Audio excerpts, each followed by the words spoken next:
নমস্কাৰ বন্ধুসকল, আজি মই আপোনালোকক বৰ্তমান অসমৰ কামৰূপ গ্ৰাম্য জিলাৰ হাজোৰ গৰুৰাচল পাহাৰত অৱস্থিত মুছলমানসকলৰ তীৰ্থস্থান পুৱামক্কাৰ বিষয়ে দুআষাৰ ক'বলৈ ওলাইছোঁ।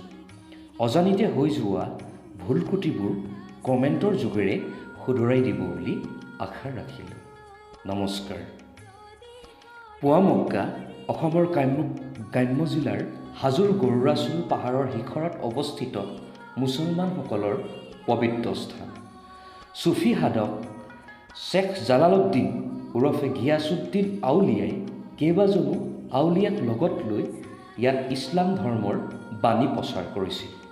তেওঁৰ মৃত্যুৰ সেই স্থানত তেওঁৰ মাজাৰ প্ৰতিষ্ঠা কৰা হয়।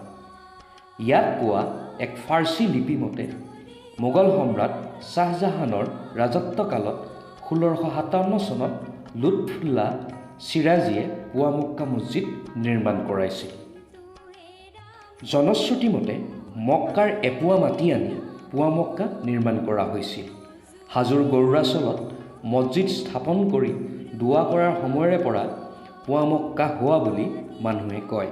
ইয়াৰ লগতে ইছলাম ধৰ্মাৱলম্বী লোকসকলে পুৱামক্কা দৰ্শন কৰিলে চৌদি আৰবৰ পবিত্ৰ নগৰী মক্কা দৰ্শনৰ ১/৪ পুণ্য লাভ কৰে বুলি বিশ্বাস কৰে।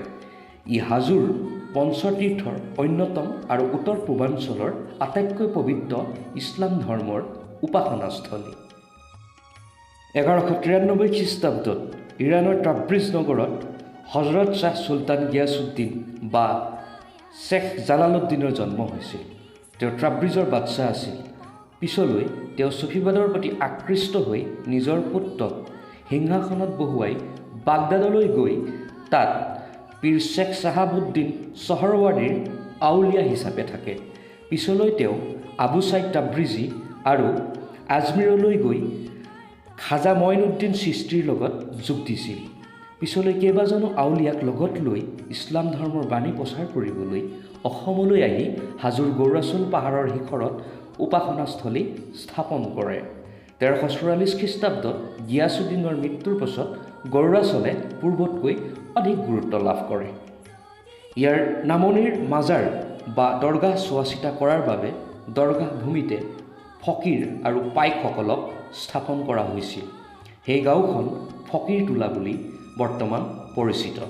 ইয়াত পোৱা এক ফাৰ্চী লিপি মতে মোগল সম্ৰাট শ্বাহজাহানৰ ৰাজত্বকালত ১৬৫৭ চনত লুৎফুল্লাহ চিৰাজীয়ে পুৱামক্কা মছজিদ নিৰ্মাণ কৰাইছিল। ১৬৮২ চনত আহোম স্বৰ্গদেউ ৰুদ্ৰসিংহই মোগলৰ হাতৰ পৰা গুৱাহাটী উদ্ধাৰ কৰাৰ পিছতো ইয়াৰ চোৱা চিতা কৰিছিল। হাজোৰ পুৱামক্কা দৰগাহেই হ'ল অসমৰ সৰ্বপ্ৰথম মছজিদ। হাজোৰ পুৱামক্কা এটি উল্লেখযোগ্য পৰ্যটনস্থলী। ইছলাম ধৰ্মাৱলম্বী লোকসকলৰ বাবে ই অতি পবিত্ৰ স্থান। তদুপৰি অন্যান্য ধৰ্মৰ লোকসকলেও ইয়াক পবিত্ৰ স্থান বুলি জ্ঞান কৰে। প্ৰতি বছৰে অসম তথা ভাৰতবৰ্ষৰ পৰা ইয়ালৈ তীৰ্থযাত্ৰীৰ আগমন হয়।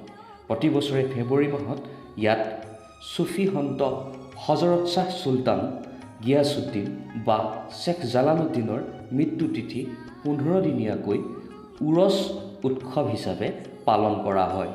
উৰছ উৎসৱত চুফী গীত, জিকিৰ আদি গাই আল্লাহ আৰু ইছলামৰ বাণী প্ৰচাৰ কৰা হয়। উৰছ উৎসৱৰ সময়ত পুৱামক্কাত ডাঙৰকৈ মেলা বহে। ধন্যবাদ বন্ধুবৰ। আপোনালোকে যদি মোৰ এই ভিডিঅ'টো চাই ভাল পালে তেনেহ'লে লাইক, কমেণ্ট আৰু শ্বেয়াৰ কৰিবলৈ নাপাহৰিব। জয় অসম।